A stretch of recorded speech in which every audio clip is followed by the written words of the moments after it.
What's going on YouTube? So after a few weeks of leaks, Pioneer DJ finally announced their two new Serato DJ controllers, the Pioneer DJ DDJ-REV1 and the Pioneer DJ DDJ-REV7. Now both of these controllers are really interesting for two completely separate reasons in my opinion.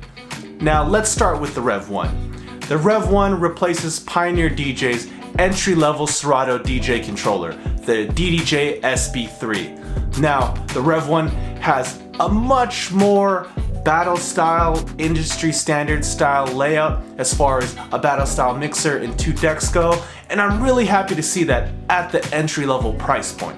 I really think this will make it a lot easier for DJs to transition from a beginner controller into gear that they'll probably see in the club much quicker and much easier than what the layout of the DDJ-SB3 and its predecessors had, which was more of a standard controller style layout instead of an industry standard layout that you would find in most clubs.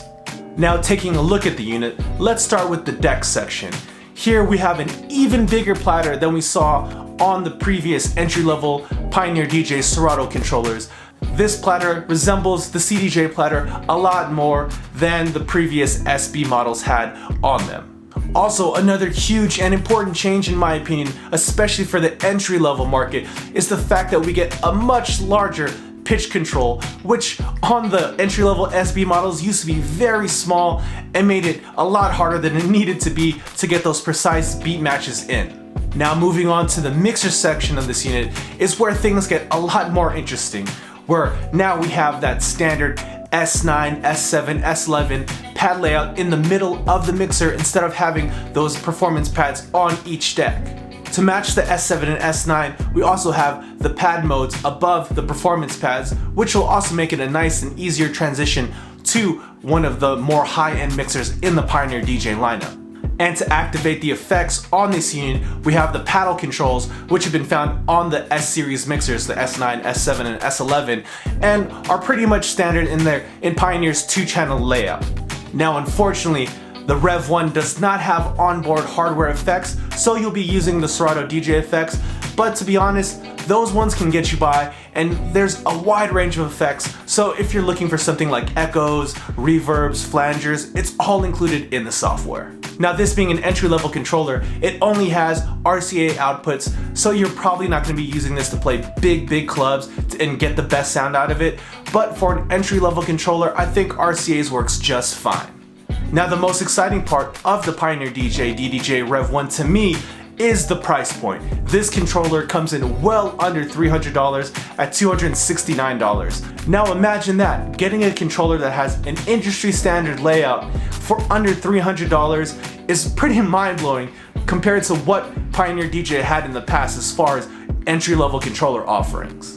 Now as someone that doesn't do mobile gigs very often, but sometimes I do need a controller, I'm actually kind of interested in getting a REV1 just for those like quick gigs or those random rare gigs where I actually need to bring a controller and I don't want to bring the heavy DJ equipment out. This might fit in just perfectly. And if I was a betting man, I think Pioneer DJ is going to sell a ton of these controllers. This really blows out pretty much all the other entry-level controllers on the market, and I think they did a really great job and made a really great decision by having that same layout of the REV7 on the much cheaper REV1. Now let's move on to Pioneer DJ's other controller they announced, the Pioneer DJ DDJ-REV7. Now this thing has all the DJs on social media that I've seen just completely drooling over it, and for good reason. Let's start with the platters. This is the first Pioneer DJ controller to include motorized platters, and they're saying the performance is somewhere similar of the PLX 1000s that I have behind me. And I'm really happy with the performance of those turntables, so if the motor can be above or near the same performance of the PLX 1000s, I think everyone's going to be really happy about it.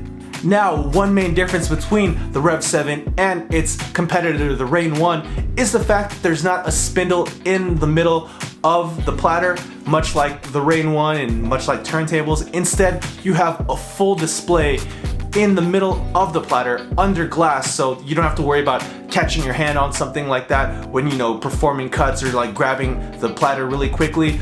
This is the same kind of screen that we saw on products like the 1000 SRT and other Pioneer DJ controllers that have had actual color screens on each of the platters. Now, besides being motorized, I think the really cool feature to me is the fact that those screens on the platters have multiple different modes. So you have your art mode where you can have the cover art of the actual song that you're playing. You also have the ability to have the normal Serato DJ deck information on the platter, so you can see how far you are into the track, time elapsed, time remaining, as well as a marker as well, which can be really useful, especially if you're used to just using that information in Serato DJ. And the coolest jog wheel display mode to me is the waveform view. So the waveform view actually shows 3 waveforms at the same time.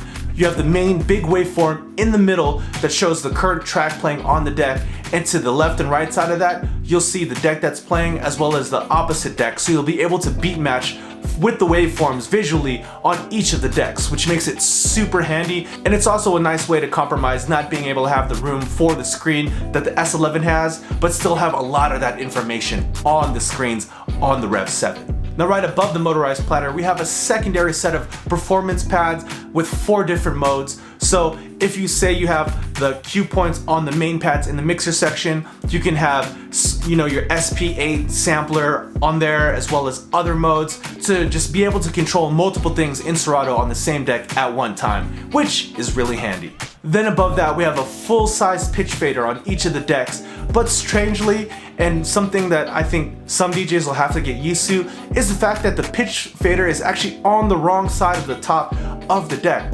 Normally, on turntables and even the Rain 12, the pitch fader is usually on the upper right side of the deck, but for some reason, Pioneer put the pitch fader on the left side of each of the decks. But either way, it's full size and there's no click center dent in the middle, so it'll make beat matching using that pitch fader really easy.